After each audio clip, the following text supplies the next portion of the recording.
कुंज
निताई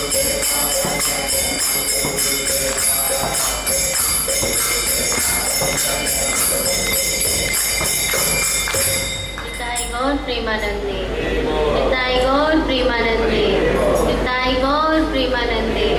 श्रील प्रभुपाद की। ओम नमो भगवते वासुदेवाय। ओम नमो भगवते वासुदेवाय। ओम नमो भगवते वासुदेवाय। नारायणं नमस्कृत्यं नरं चैव नरोत्तमं देवीं सरस्वतीं व्यासं ततो जयमुदीरयेत्। नष्टप्रायेषु भद्रेषु नित्यं भागवत सेवया भगवती उत्तमा श्लोके भक्तिर्भवति नैष्ठिकी। हरे कृष्णा। अंतर्राष्ट्रीय कृष्ण भावनामृत संघ की ओर से इस रविवार के साप्ताहिक कार्यक्रम में सभी का स्वागत है। सबको हरे कृष्णा। हम लोग पिछले कुछ समय से भगवद गीता के 9वें अध्याय पर चर्चा कर रहे हैं।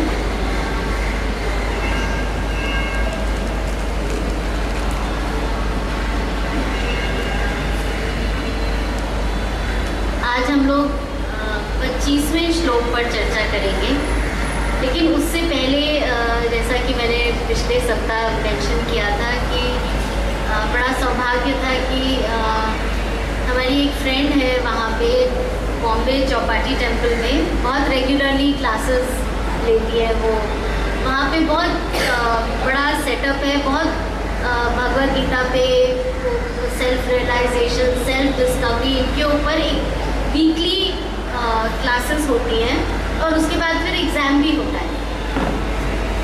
तो वो क्लासेस उन्होंने अटेंड करी, तो उन्होंने जब मुझे मेंशन किया तो मैंने बोला अगर आपके पास नोट्स हैं तो आप मुझे भेज दीजिए। और पिछले वीक कोई आए हमारी फ्रेंड, तो वो सारे नोट्स वो लेके आए। तो उसमें भगवद गीता के हर चैप्टर को एक नाम दिया गया है। तो जैसे 9वां अध्याय है, 9वें अध्याय को नाम दिया गया है किंग, KING।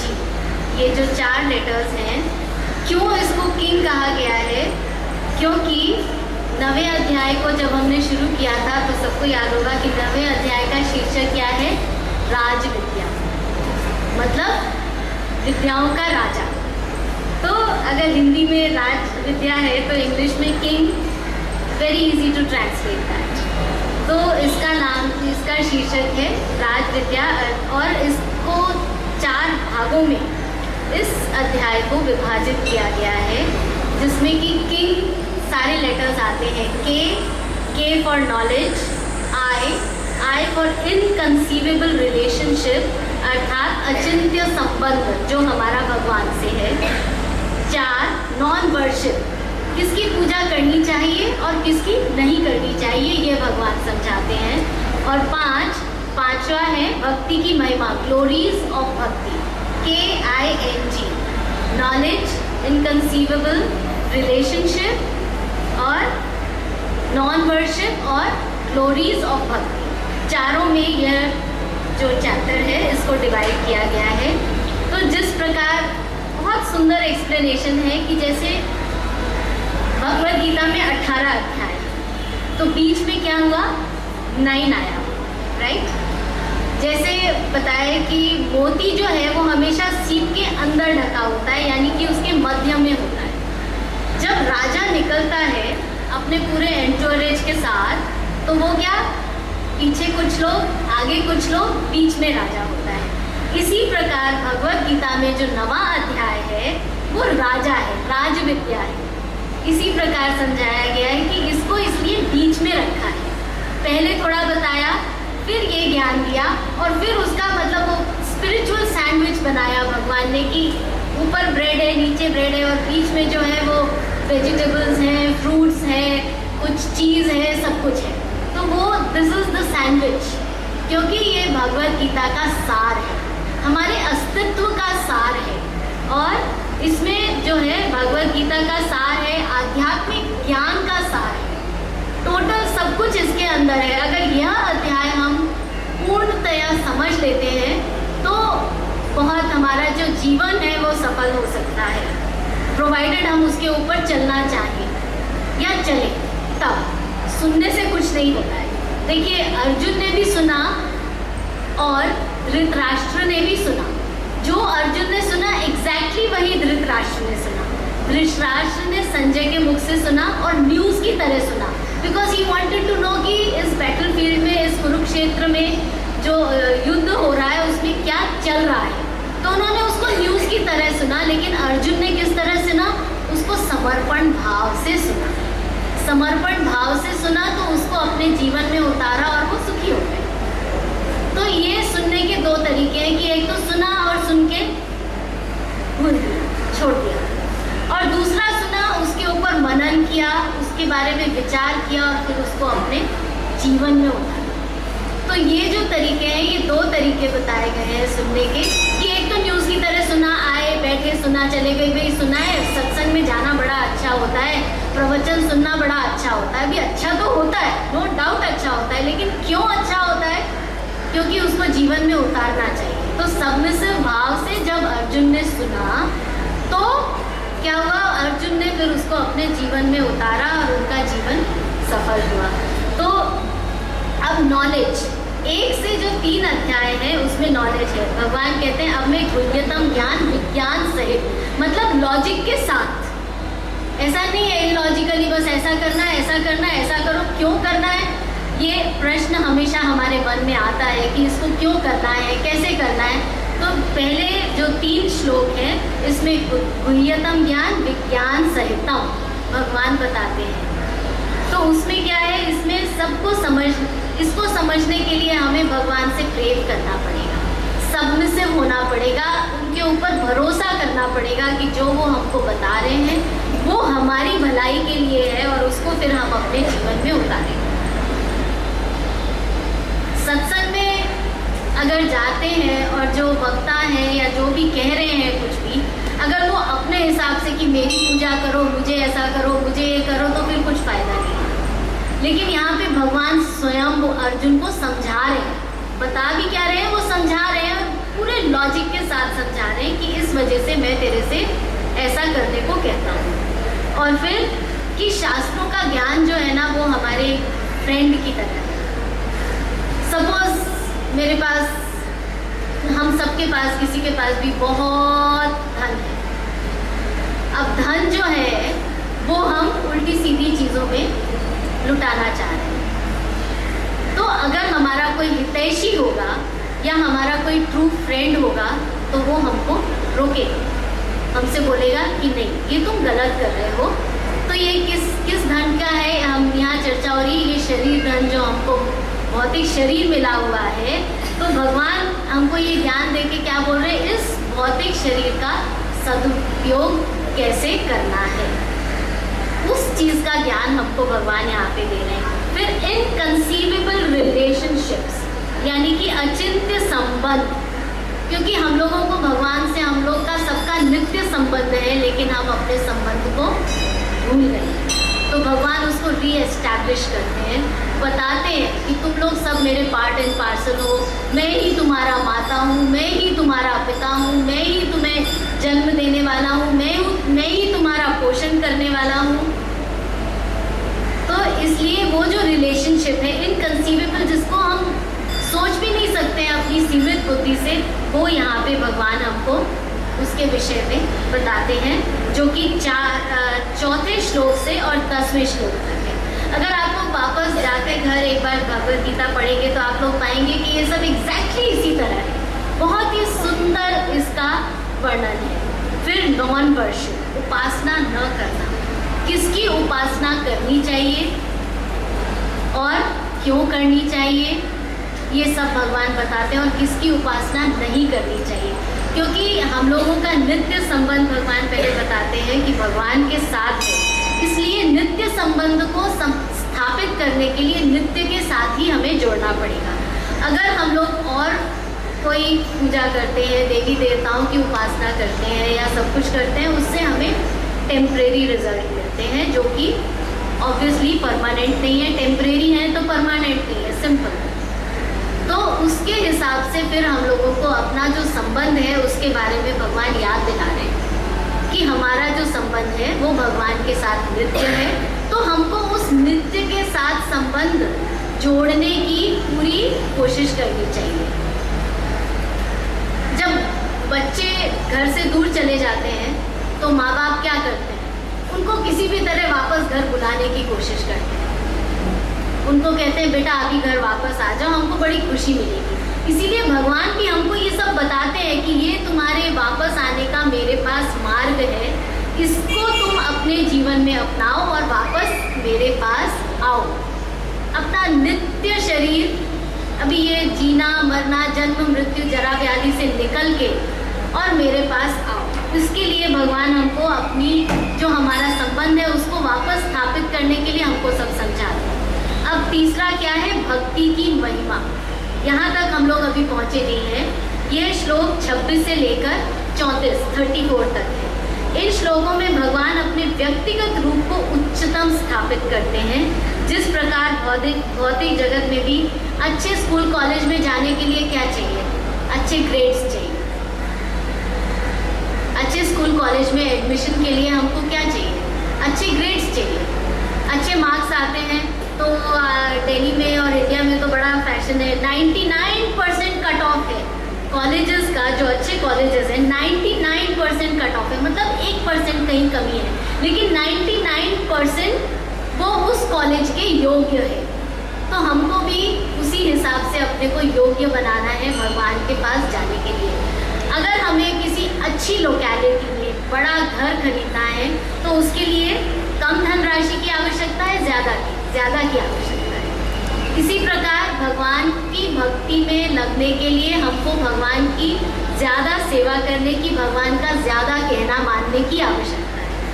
तो इसी प्रकार धनराशि चाहिए और उसी प्रकार भगवान का सानिध्य, भक्ति, सेवा प्राप्त करने के लिए उसी प्रकार की योग्यता चाहिए जो कि हमेशा मन में निष्काम हो, भगवान शुद्ध हो, सततम कीर्तन और स्मरण से आती है।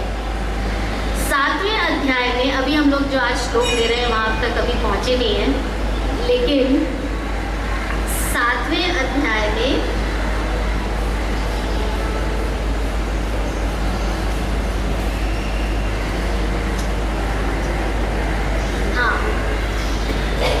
अन्वन्तु फलं तेषां तद्भव्यत् मेधसां देवान् देवज्यो यान्ति मद्भक्ता यान्ति ममापि। अल्प बुद्धि वाले व्यक्ति देवताओं की पूजा करते हैं और उन्हें प्राप्त होने वाले फल सीमित तथा क्षणिक होते हैं।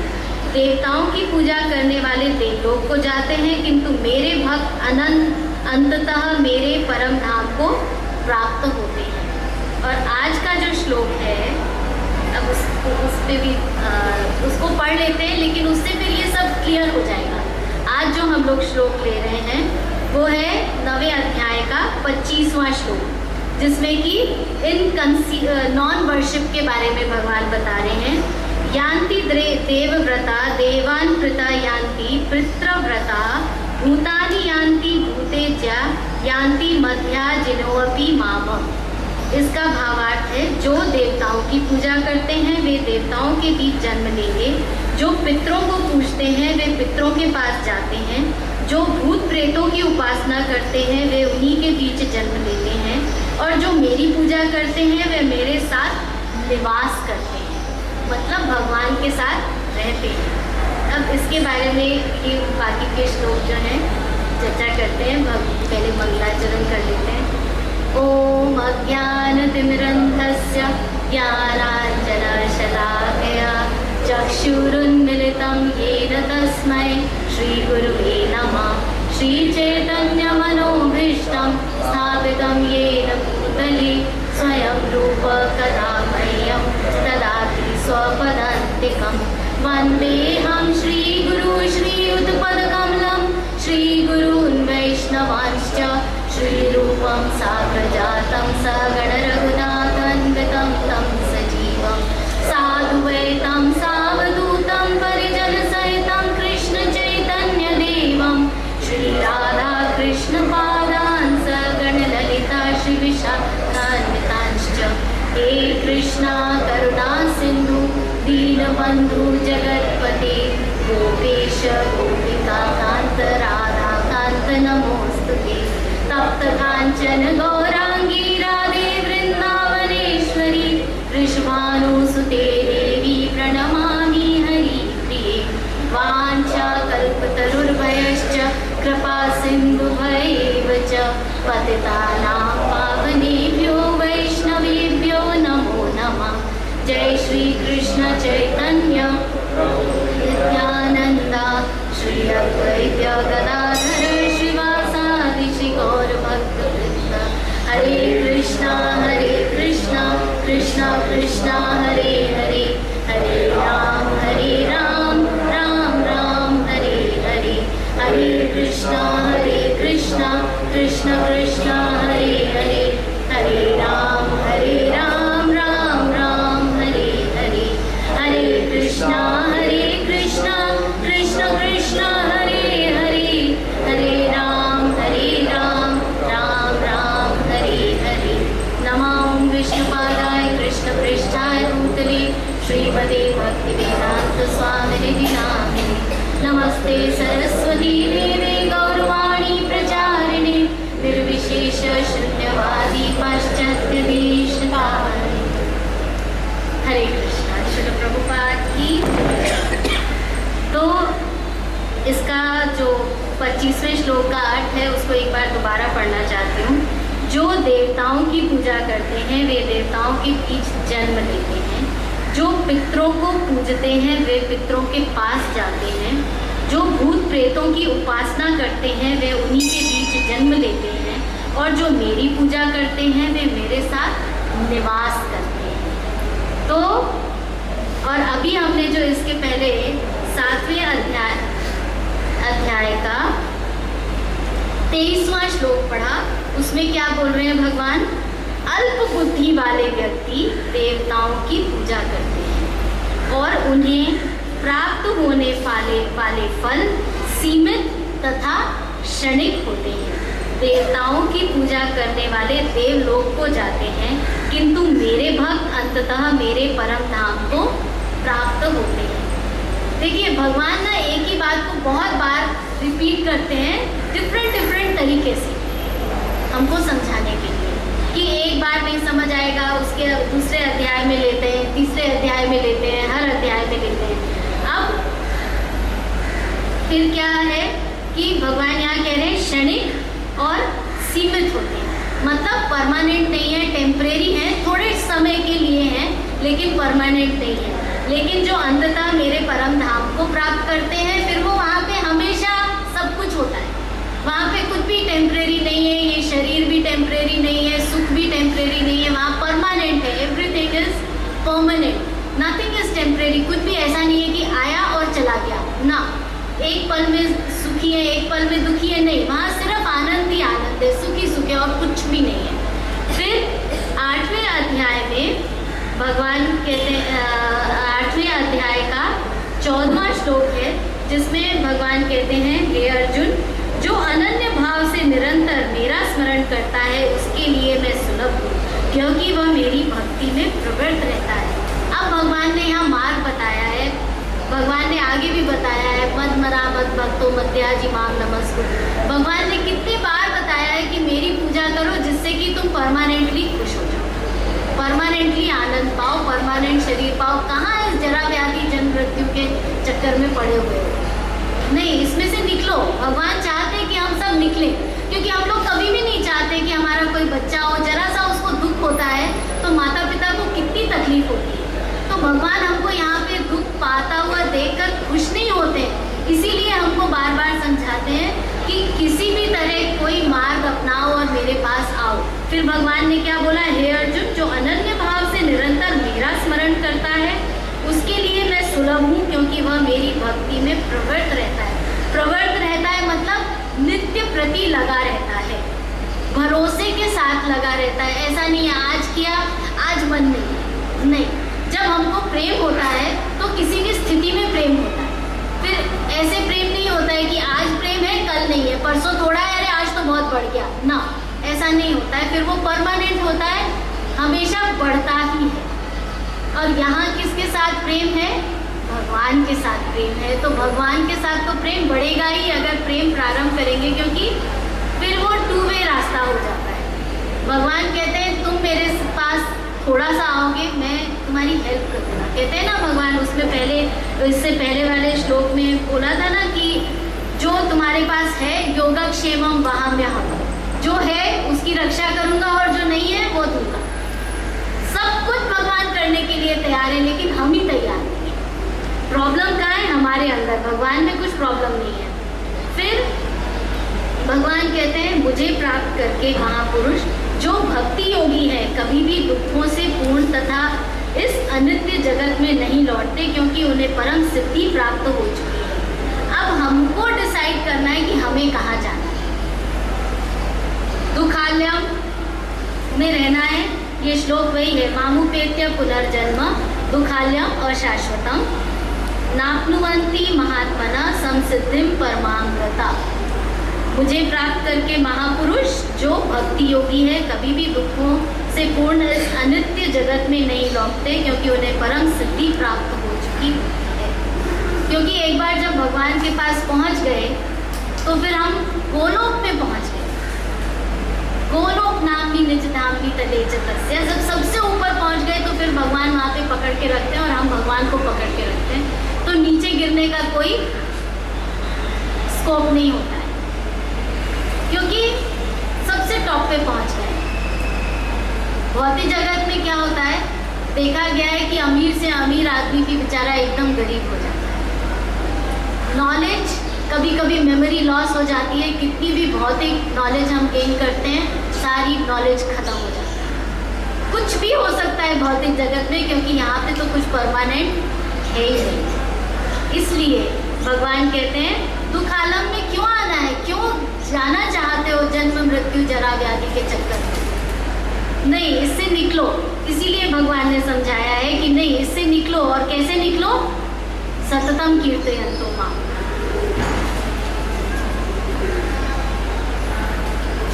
श्रील विश्वनाथ चक्रवर्ती ठाकुर द्वारा भगवद गीता के ऊपर व्याख्या है, तो उसमें भी श्रील विश्वनाथ चक्रवर्ती ठाकुर कहते हैं कि स्मृति और Shruti, both Shruti and Smriti confirm the eternal nature of both the lord and the devotee. मतलब श्रुति और स्मृति दोनों में ही भगवान और भगवान के भक्तों की नित्यता, कि नित्य है वो, उसके बारे में वर्णन है।